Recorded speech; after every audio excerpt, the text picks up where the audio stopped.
Olá, está começando o programa Central em Foco.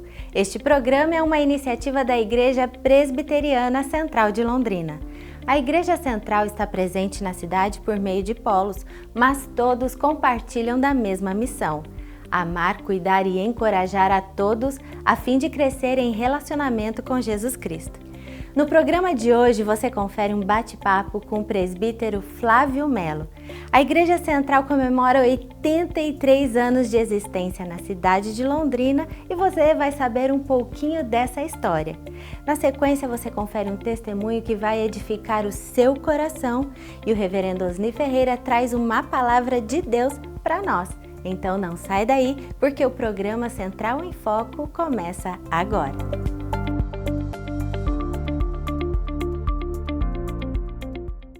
E esta semana a nossa igreja, a Igreja Presbiteriana Central de Londrina, comemora 83 anos de existência. E para nós é uma alegria muito grande porque temos relembrado tantos pastores que já passaram por aqui, relembrado toda a história que a igreja tem se colocado aqui como Igreja Reino de Cristo aqui na cidade de Londrina. E o presbítero Flávio é o meu convidado especial para este programa, porque foi através dele que o reverendo Osni Ferreira foi convidado para ser pastor da Igreja Presbiteriana Central, que isso já acontece há 35 anos, né, presbítero 35 Flávio? anos, é verdade.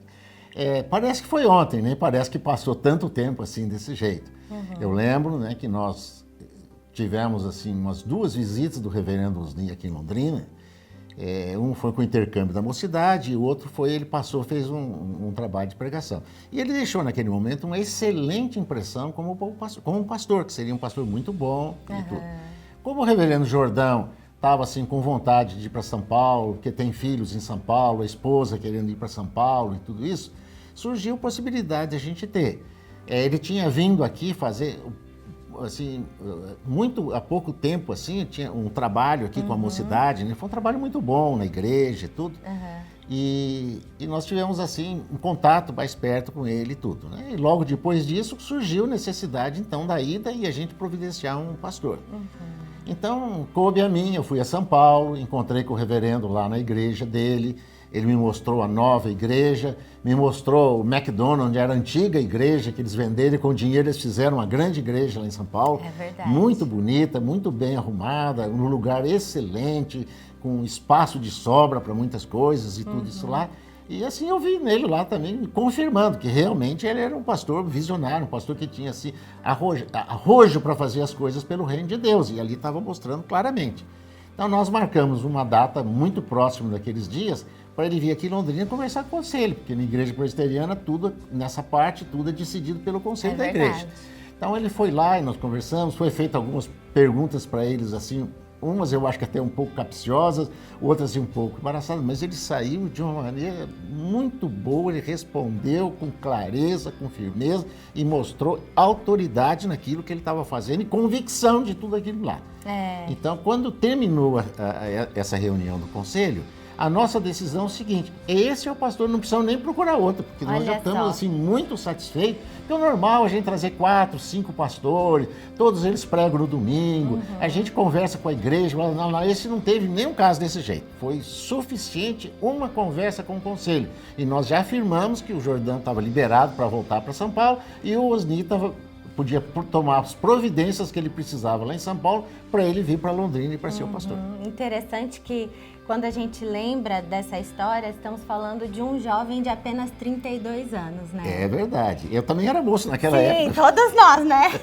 Eu tinha uns 35 anos a menos, tinha um pouquinho mais do que a idade do seu pai, mas era 30, na faixa de menos dos 40. Eu tinha meus 6 anos de idade, ou seja, a nossa vida toda foi construída aqui na Igreja Central. E nós somos eternamente gratos a Deus por esse privilégio, por essa oportunidade e por tudo que Deus fez, né? É verdade, tudo assim. Através dessa história toda. Lembro quando o reverendo Osni estava para vir para cá, a nossa igreja tinha 330 membros. Com a ideia da vinda do reverendo Osni, tinha umas pessoas que queriam outras opções de pastores, 30 pessoas saíram da igreja. Verdade. 30 pessoas. Daí o reverendo Osni assumiu e começou a fazer um trabalho assim. Ele não começou assim, mudando tudo da igreja. Ele entrou no ritmo da igreja e foi paulatinamente fazer as suas mudanças. Então, quando ele entrou, mais umas 30 pessoas acharam que realmente ia ser ele, que ia dar certo, que ia ficar, também saíram. Então, ele começou com 270 pessoas na igreja. Ou seja... Essa era a igreja que nós tínhamos aqui em Londrina. Hoje nós temos 5.000 membros na igreja. Glória a Deus. Todo o trabalho dele, tudo isso que aconteceu foi pelo trabalho que ele fez na igreja, pela maneira que ele se posicionou, a dedicação dele, o cuidado com as pessoas, né? Assim, uma palavra de encorajamento e tudo isso assim. Naquele começo, Sara, qualquer pessoa que ia para um hospital, os Osni, acho que era o primeiro que chegava no hospital. É mesmo. Para acudir a pessoa, porque era um membro. Era fácil, né? Eu consigo meu membro, é quase impossível fazer isso aqui. Mas naquele tempo fazia. Ele fazia com carinho e com dedicação todo esse trabalho de acolher as pessoas que vinham para a igreja. É verdade. Então, nesse trabalho de acolhimento, então começou a haver assim, um crescimento da igreja. Né? As pessoas começaram a vir para a igreja, começaram a gostar. Outro fator muito interessante no ministério do Osni, ele está no ministério de 35 anos aqui na igreja. Os pastores anteriores ficavam 2, 3, 4, 5 anos muito na igreja. 2, 3 anos não dá para fazer nenhum ministério relevante na igreja. Verdade. E o reverendo Osni pôde, com bastante tempo que ele teve, fazer realmente um pastorado muito relevante para a história de Londrina. Amém. Agora, Flávio, você e sua família fazem parte da Igreja Central desde quando? Desde 1953. Vários anos já, Muitos né? anos. Então o senhor está caminhando aqui com a gente há muitos anos. Conhecer outros pastores. Conheci outros pastores e conheci, olha, quase que toda a história de pastores dessa igreja eu conheci. Sim. Pessoalmente. Sim, pessoalmente. Que bênção. E a Igreja Presbiteriana Central, ela tem um papel muito relevante na cidade de Londrina, né? Lembrando do MEPROV, né, que há muitos anos já está aí recuperando vidas, né, o MEPROV Pequeninos também, ou seja, é uma igreja que visa alcançar a cidade. Exatamente. A gente vê o ministério do Osni, assim, ele não só foi um ministério relevante, como já pudemos ver por dados que eu coloquei, mas pelo respeito das pessoas da cidade por ele. Houve um tempo que todos os anos ele era chamado para fazer o culto de formatura da UEL. Ele era o responsável, convidado. Por quê? Pela importância que as pessoas da universidade davam para ele. Não era a igreja que informava. As pessoas diziam que ele representava o movimento evangélico dentro de Londrina. Então as pessoas reconheciam isso no reverendo Osni. Que bom. Somos gratos a Deus pela liderança que ele deu ao nosso pastor, né? E a nossa cidade, a nossa igreja, ela pode elevar o nome de Jesus bem alto por causa disso, né? É verdade. Mas que bom. E se você quiser conhecer mais a história da nossa igreja, você pode acessar as mídias sociais, o site da igreja. Nós estamos aqui, queremos convidar você para conhecer a Igreja Central. Nós estamos bem aqui no coração de Londrina, né, Flávio? Exato. Tem uma história também, Sara, que eu gostaria de aproveitar para dizer. Vamos falar. Essa foi a vez que eu fui buscar o reverendo Osni para vir aqui para Londrina. Depois ele foi convidado para fazer um trabalho temporário lá nos Estados Unidos, no Ministério de Plantação de Igreja. O trabalho dele foi muito relevante e eles não queriam deixar o Osni voltar. Eu novamente, com o presbítero Eliazar, nós fomos lá em Nova York, conversamos com a igreja, negociei com a igreja e acabou eu usando mais a palavra do que o Eliazar, porque o Eliazar era irmão, entende? Ele ficou meio constrangido assim de fazer, mas eu acabei usando. E nós negociamos e conseguimos novamente, eu fui intermédio da gente conseguir trazer o reverendo Osni para Londrina. Amém. E isso é ser igreja, né? A família do tio Flávio, se assim eu posso chamar, nos acolheu muito aqui no começo. Lembro que vocês levavam a gente todo Natal, todo Ano Novo, nas férias, a gente já viajou algumas vezes juntos. É verdade. Isso é só o amor de Deus nos corações, né? É verdade. Que faz com que pessoas diferentes, de famílias diferentes, tenham esse amor. E eu sou muito grata, viu, tio Flávio, pela sua vida, pela sua família, Dona Juvira e todos que nos acolheram com tanto amor. E nós somos gratos, né? Eu tenho no reverendo Osni um grande amigo. E realmente foi um caminhar junto, né? Desde que ele chegou até hoje nós caminhamos juntos. Amém. Até aqui. Nos ajudou o Senhor. Amém.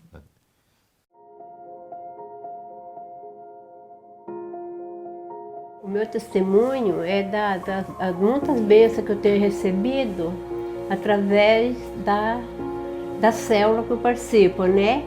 E a outra bênção também é da cesta que eu recebo da igreja.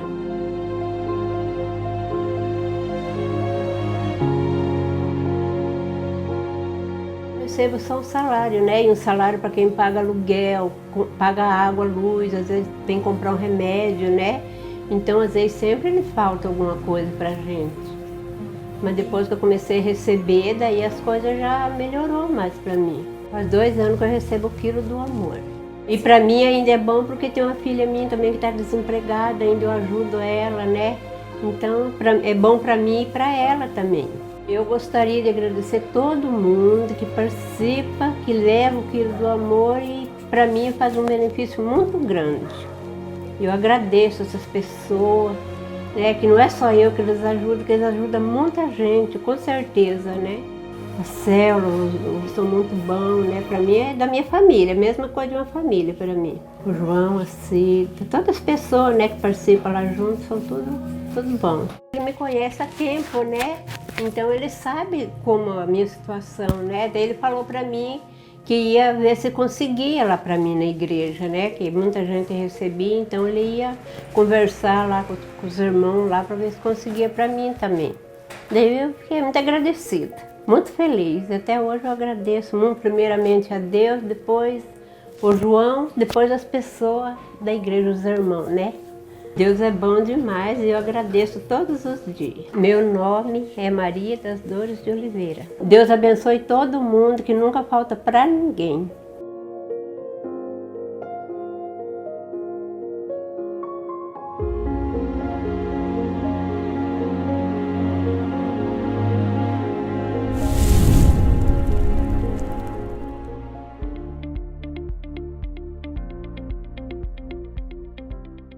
Com muita alegria que estamos aqui mais uma vez com uma palavra de Deus para o seu coração. O texto de hoje está em Mateus 7, conversando com o versículo 24, que diz assim: todo aquele que ouve estas minhas palavras e as pratica, será comparado a um homem prudente que edificou a sua casa sobre a rocha. E todo aquele que ouve estas minhas palavras e não as pratica, será comparado a um homem insensato que edificou sua casa sobre a areia. Quero falar com você hoje sobre o seguinte tema: estamos construindo sobre a rocha ou sobre a areia a nossa casa? Todos nós desejamos segurança quando adquirimos um apartamento ou uma casa para morar, não é verdade?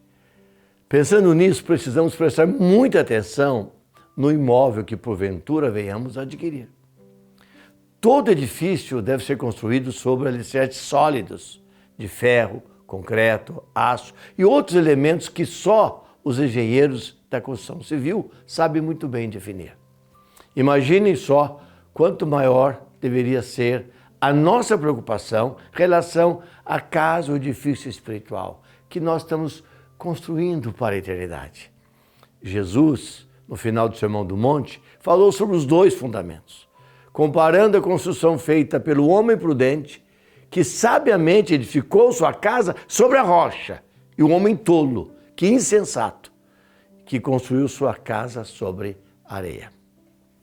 Embora ambas construções sejam semelhantes e pareçam ser seguras, é somente quando vem uma tempestade ou vendaval que se vê a fragilidade da casa construída sobre areia, pois sua ruína é certa, diz o texto. O indivíduo que edificou sobre areia precisou de muito pouco esforço para construir a sua casa. Até uma criança constrói sobre areia. Pense em você mesmo andando sobre a areia branca da praia. A areia é movediça, insegura e não oferece nenhuma estabilidade e jamais oferecerá uma base sólida para qualquer tipo de construção. As pessoas que constroem na areia são comparadas àquelas que ouvem o Evangelho, mas não creem no sacrifício de Cristo na cruz e a sua obra redentora. E ao invés de aceitar a fé em Jesus, elas acham que podem edificar suas vidas nas areias movediças da filosofia humana, das crenças religiosas, na vontade própria, na autossuficiência, na justiça do seu coração e assim por diante. É uma religiosidade que aparenta ser boa, mas que não tem poder para salvar a alma, o coração. Conforme o apóstolo Paulo afirma em 2 Timóteo 3,5, tendo forma de piedade, negando-lhe, entretanto, o poder. Foge também destes. Constrói na areia porque é fácil e não precisa nenhum esforço, ou seja, não requer compromisso, nem sacrifício e nem fé. Quando Deus requer algo desses construtores e os convida para se renderem à sua vontade e seu senhorio, eles apresentam todo tipo de desculpas e fogem dos ensinos da Bíblia. Aqueles que constroem sua casa na rocha são as pessoas que ouvem o Evangelho, creem nele e edificam suas vidas em Cristo. São essas pessoas que vão permanecer firmes, porque suas vidas estão arraigadas na palavra de Deus e no Evangelho da graça de Jesus. O construtor cavou fundo e pôs os fundamentos de sua vida em algo que é muito mais forte e maior do que ele mesmo, que crê e entende. Jesus morreu pelos meus pecados e ressuscitou da morte e tem poder para salvar todo aquele que se render ao seu senhorio. Portanto, a casa espiritual do cristão é edificada na rocha, que é o próprio Senhor Jesus Cristo. Nele, o cristão deve estar enraizado e radicado, aprofundando a sua fé e crescendo em maturidade cristã.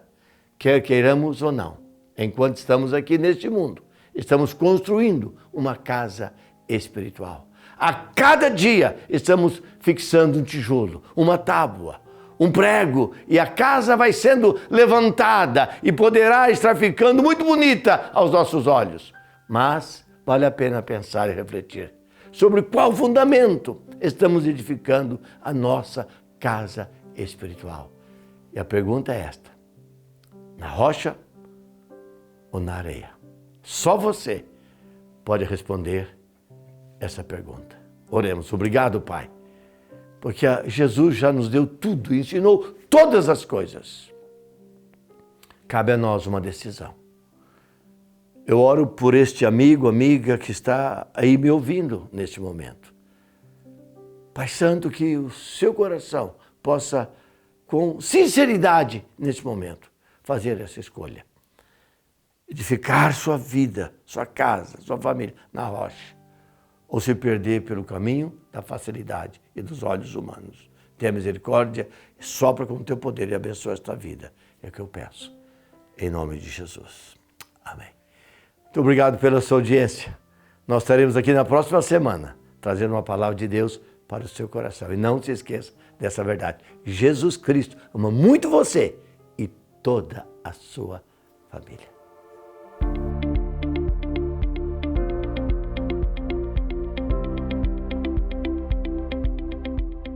E o nosso programa já está quase terminando, mas antes, pegue um papel e uma caneta, anote os horários dos nossos cultos, escolha um horário e venha nos visitar. Aos domingos, cultos de celebração às 10 horas da manhã e 19 horas no Centro de Adoração, Rua João 23, número 401. Às 19 horas também acontecem os cultos nos polos do Jardim São Fernando, Jardim Castelo, Jardim Leonor e Jardim Sabará. Às 11 horas da manhã também temos um culto no Polo Palhano, que fica no auditório do Shopping Aurora. Às 18 horas, o culto é no Templo da Rua Benjamin Constant, 1647. Às terças-feiras, Noite da Libertação, às 19 horas e 30 minutos no Centro de Adoração. Às quintas-feiras, Tarde da Fé, às 15 horas no Templo da Rua Benjamin Constant, 1647. Todas as sextas-feiras, às 20 horas, tem células para adolescentes de 14 a 17 anos no Centro de Adoração. De segunda a sábado, Alvorada no Altar, às 6h30 da manhã, uma reunião de oração que fica na capela do Centro de Adoração. E no sábado, 20 horas, tem culto da juventude também no Centro de Adoração. Você também pode conhecer a Igreja Central através das mídias sociais. Estamos no Facebook, no Instagram, no YouTube, no Twitter ou acesse o site www.igrejacentral.com.br. Eu volto na próxima semana com muito mais informação para você. Te espero, que a sua semana seja muito abençoada. Até lá!